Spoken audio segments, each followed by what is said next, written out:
Hey Clear Lake peeps, Ross England here, Clear Lake Guide Service with your Clear Lake report for April 16th, 2025. Hope you enjoy the nice little backdrop. I just got done fishing, so here at the county park.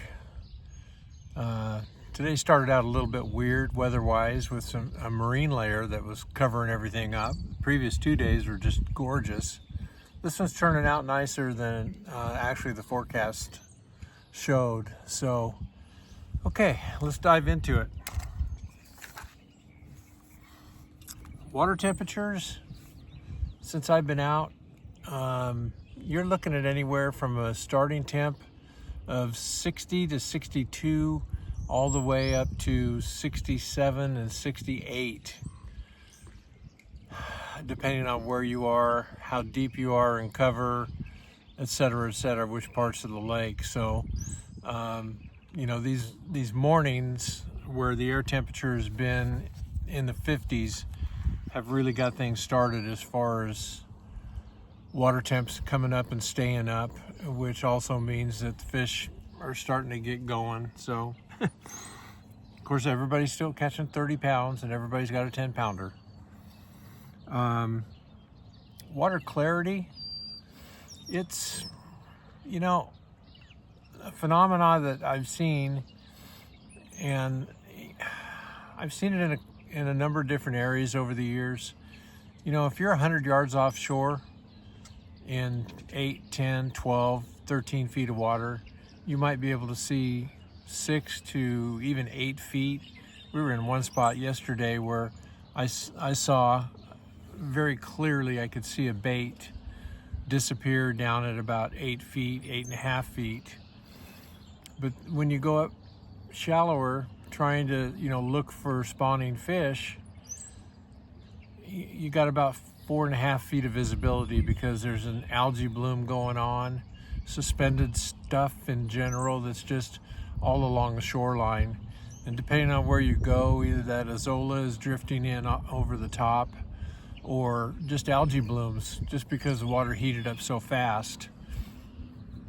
So overall, from what I saw, and I was in all 3 arms this week, short week, but I was in all 3 of them. I would say the minimum that I saw was about 2.5 feet, and the maximum I saw, and this is up where you would be fishing, maybe 5 feet, 5.5.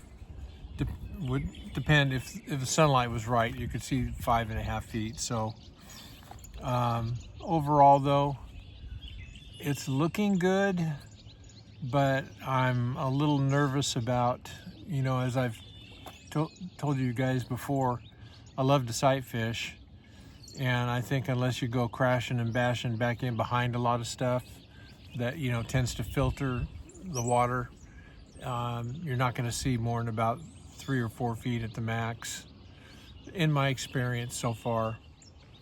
But overall, I like the looks of the watercolor. It looks good. It's just got a good color to it. Lake level is bouncing back and forth because of the wind.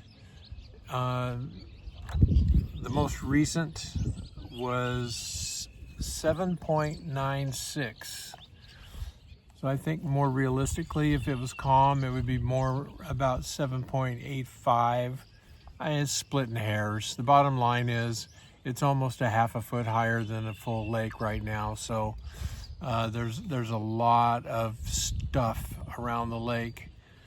And by stuff, I mean tules, willows. There's just a lot of growth that's still submerged, and a lot of open water back in behind some of these areas. So going to be another good spawn, I think, because of it. There's so much area for these fish to hide, you know, the young ones to hide in. So I think all of that's going to be really good. I'm really looking forward to another good spawn, whether I can take place, you know, take advantage of it as far as bed fishing or not. Upcoming activities this weekend, I don't see anything on my calendar. There's a couple of best bass tournaments the following weekend, which is the 26th and the 27th. One on Saturday, one on Sunday. Plus there's the big splash in, which is a big deal, that goes out of the Skylark on the 24th through probably the morning of the 27th.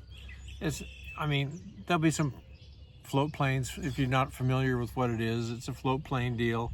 There'll be some float planes parked out and you'll see them flying around, landing, taking off. It's kind of a fun thing to watch if you haven't seen it before, and especially with the new park there between the 5th Street and the Skylark. There's some good viewing areas down there that you'll be able to see. So fishing, I'll tell you what, you look at the WON Bass results from last week, which ran Wednesday, Thursday, Friday. You can look at the Saturday ABA team. You can look at the Sunday ABA team. And the guys who are on fish are on fish. The whole middle of the field somewhat struggled day to day. And the bottom part of the field, which was over a third of the field, really struggled for 3 days. So, I'm seeing some names that are down, with only a handful of fish after 3 days. I'm seeing some part of the team event numbers. You look at those and it's, the zeros. And some of that is because they know they don't have 30 pounds and, there's only going to be 3 places paid, so they just dump them and don't go in and weigh in. But it's not pretty. And the people that I've been talking to, the majority of them are struggling to catch fish. If you're one of the lucky ones, or you're one of them smarter than me, and you get on a patch of fish, they're good ones. They're really solid fish. But man, you can stumble around a lot, which is what I've been doing, stumbling around a lot. And one day I might find some and one day I might not. And if I find them today, doesn't necessarily mean they're there tomorrow. The conditions change. There's a pretty good rebound of threadfin shad, but I say that with a little temperance, because while you can go into some areas and you can find pretty good schools of them, like today I visually saw a school that literally was kind of like it used to be, probably 50 to 75 feet in diameter. They're not all over the lake though.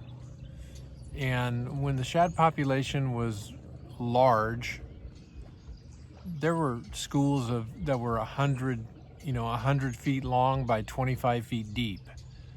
Don't get me wrong, I'm encouraged that there's as many shad showing up as there are, because they are making a comeback. And the ones that I saw today were probably, I didn't try to hook any of them, but they were probably 4.5 to 5 inches long. So that's, I'm guessing, probably a three-year-old shad. So things are headed in the right direction with them. It sure seems to me, from what I'm hearing and from what I've seen, that the bass are way more focused on the threadfin shad than they are the hitch, for whatever reason. No scientific basis for it. It's just simply my take on it. Most of the, I shouldn't say most, but a big number of the guys who are doing really well with these really good limits right now and are doing it with forward-facing sonar, they're doing it based on tracking bait balls, which the majority of those bait balls they're tracking are shad. So,